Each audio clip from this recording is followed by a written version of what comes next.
Bismillahirrahmanirrahim. Assalamualaikum warahmatullahi wabarakatuh. Kembali lagi dengan saya Farida Al-Munawwaroh. Di sini saya akan melanjutkan pertanyaan yang ada di video sebelumnya. Nah, langsung aja pertanyaan yang kedua, yaitu hubungan filsafat dengan perbankan syariah. Nah, langsung aja di sini pembahasannya yaitu keterkaitan filsafat dengan perbankan syariah. Bank syariah merupakan salah satu aplikasi dari sistem ekonomi syariah dalam mewujudkan nilai-nilai dan ajaran Islam yang mengatur bidang perekonomian umat yang tidak terpisahkan dari aspek-aspek ajaran Islam yang komprehensif dan universal. Komprehensif berarti ajaran Islam merangkum seluruh aspek kehidupan, baik ritual maupun sosial kemasyarakatan, termasuk bidang ekonomi. Universal bermakna bahwa syariat Islam dapat diterapkan dalam setiap waktu dan tempat tanpa memandang perbedaan ras, suku, golongan, dan agama sesuai prinsip Islam sebagai rahmatan lil alamin. Kemudian, bank syariah yaitu bank yang beroperasional sesuai dengan prinsip-prinsip syariah Islam yang mengacu kepada ketentuan-ketentuan yang ada dalam Al-Quran dan hadis. Kemudian, lahirnya perbankan syariah menunjukkan bahwa ajaran-ajaran Islam cukup signifikan memasuki wilayah apapun, termasuk wilayah ekonomi perbankan dalam bentuk keuangan syariah. Ajaran-ajaran Islam tersebut mutlak harus ditaati dan dipedomi oleh seluruh orang Islam dan menjadikan aktivitas kehidupan sehari-hari, termasuk dalam kegiatan transaksi dan penanaman modal. Selanjutnya, bank syariah lahir karena dilarangnya riba dalam Islam. Kelahiran lembaga keuangan yang bebas bunga, terutama di negara-negara Muslim, telah memberikan dimensi baru. Dalam bidang ekonomi, secara umum bank syariah merupakan suatu lembaga keuangan yang berfungsi sebagai organisasi perantara yang kelebihan dana dan yang kekurangan dana. Kemudian, dalam menjalankan aktivitasnya harus sesuai dengan prinsip-prinsip Islam. Prinsip umum hukum Islam berdasarkan ayat dalam Al-Quran menyatakan bahwa perbuatan memperkaya diri sendiri dengan cara yang tidak benar atau menerima keuntungan tanpa memberikan nilai imbalan secara etika adalah dilarang. Nah, pendapat tentang bunga bank adalah riba. Memang para ulama terjadi berbeda pendapat. Ada para ulama berpendapat haram, dan ada juga berpendapat syubhat atau samar, dan ada juga menganggap halal. Namun demikian, Allah berfirman dalam Al-Quran yang artinya, padahal Allah telah menghalalkan jual beli dan mengharamkan riba.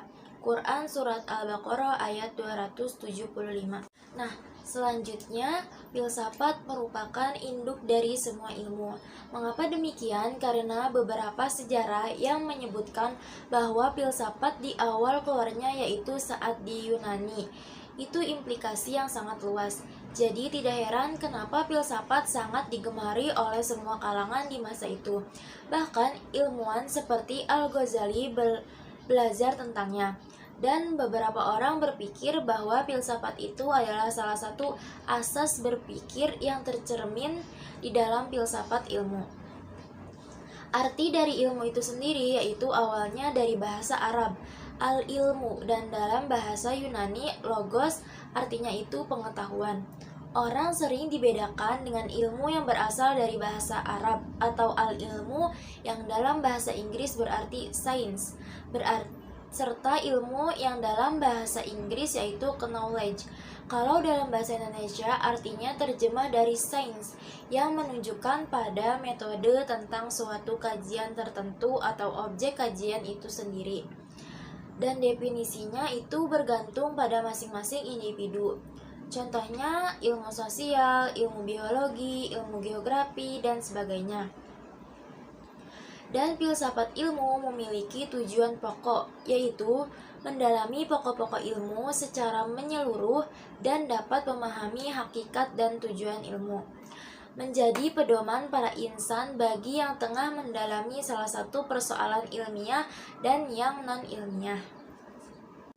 Nah, kemudian di sini hubungan filsafat dengan perbankan syariah. Hubungan antara filsafat ilmu dengan perbankan syariah ternyata ada hubungannya.